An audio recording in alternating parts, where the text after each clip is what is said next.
couple of weeks ago I did a running session with a couple of locos that I have, and this Pendolino seemed to give me some trouble. And I bought this second hand and hadn't really run it at all, so I wasn't quite sure what was going on. So I thought I'd have a look at it.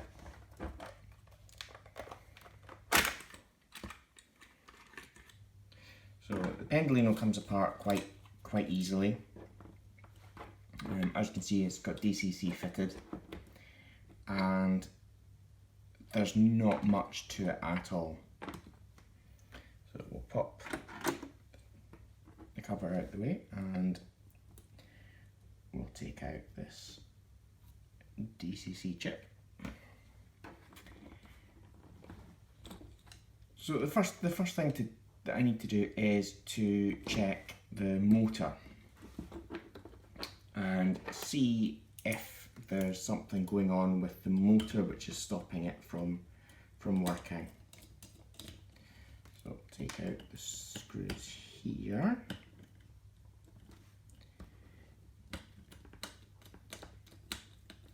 So I can get access to all the wiring.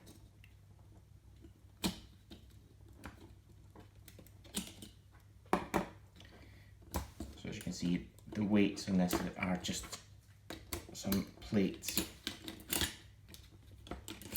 which are in the base.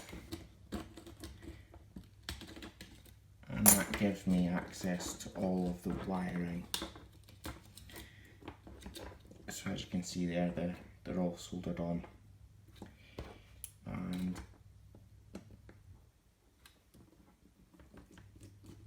just to give me better access, I'm just going to take this off as well.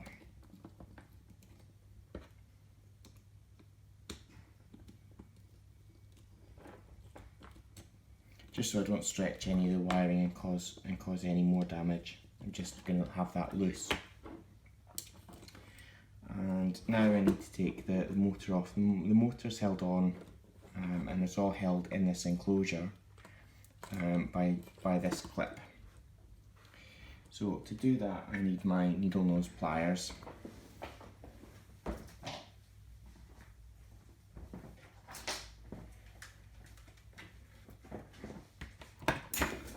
And I'm going to be very gentle in squeezing the two parts of the pin together. And as I'm doing that, push the motor through. And that's it, it's come off. So now that I've got all this loose wiring, I can pull this through. Okay. So in this motor, we've got pickups on the insides of the wheels. So two of these wires we can trace back to our board. The two black ones, we've got track right and track left. And then we've got a brown and a red wire which then come back and have a little capacitor over them for reducing feedback from the motor. And then from there we have two little black wires. So on this motor we've got two black wires going down to the track, and we've got two black wires going to our motor. So to actually test this, I'm going to bring in my trusted DC controller.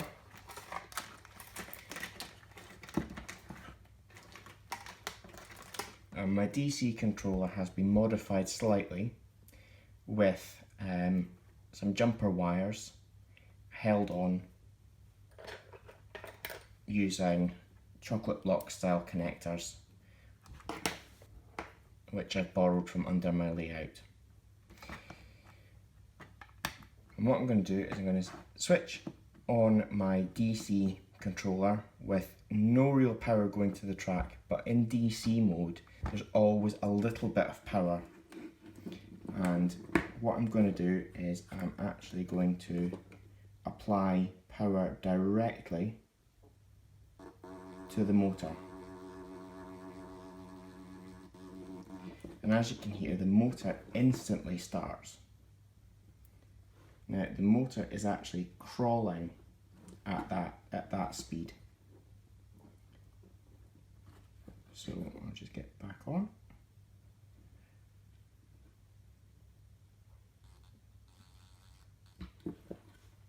So that tells me that the motor is fine.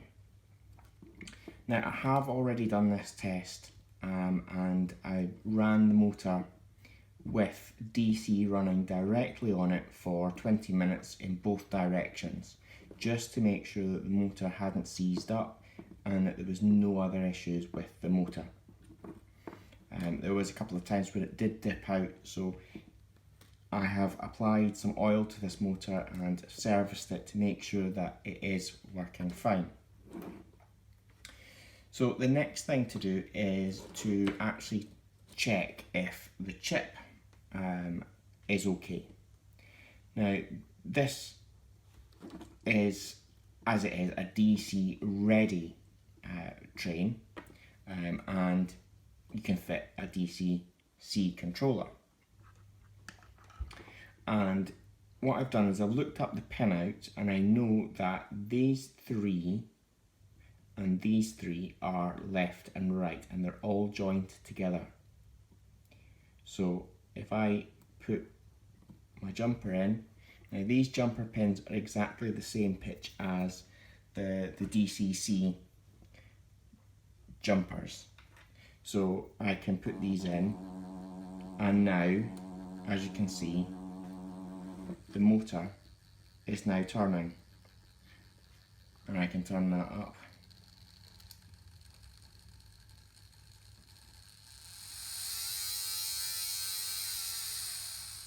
And slow it down, and I can do the same in the opposite direction.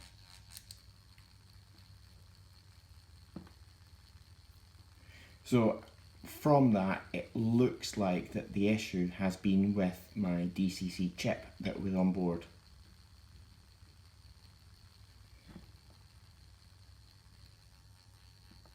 And again, what I've done is I've run that for several minutes in both directions with nothing on, with no weight on the motor, just let the motor run as it is to check and make sure that the issue has been resolved. And because of that, I went out and I got a new chip, and the new chip quite simply fit straight on like that, and this train now works. So I'm going to put this all back together properly now and get all the wires routed back the way that they should be.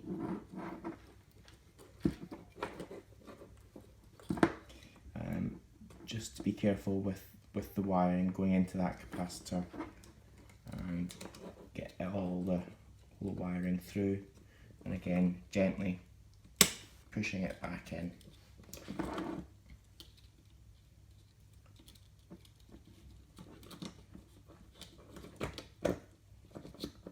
And you see why I've disconnected. I removed the screws from here to stop while I'm doing this, any stretch being actually put on the wiring. It's just easier to route them underneath the weights and just put on the weights one at a time, making sure that all my wiring is now back where it should be.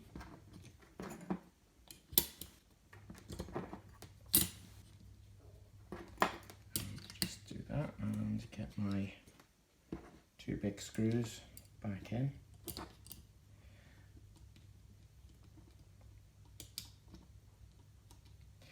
So this was quite easy to fix because at first I eliminated the chip to check that the motor was fine.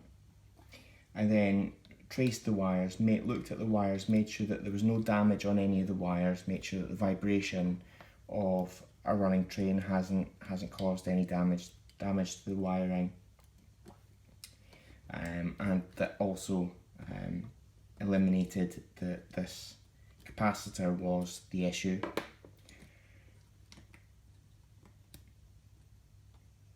Then came to the board, made sure that the board was working by directly connecting my DC power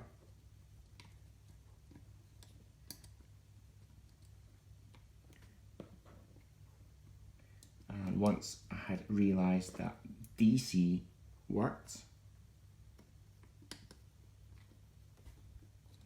then I was able to check the DCC chip by simply inserting a replacement chip,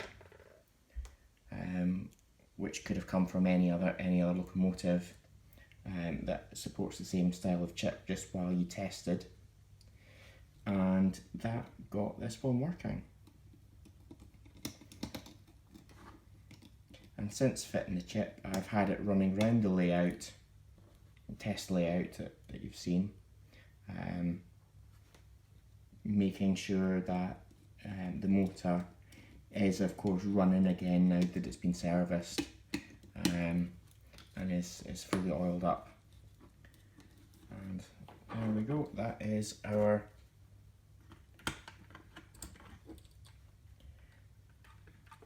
Pendolino now back ready for service.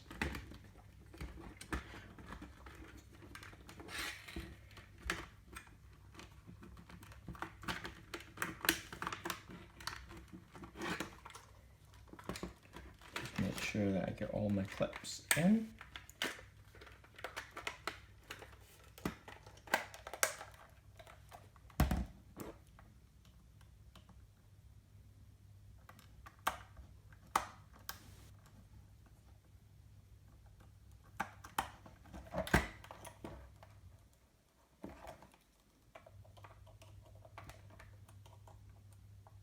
And make sure all the screws which are removed during the process are all screwed back into place.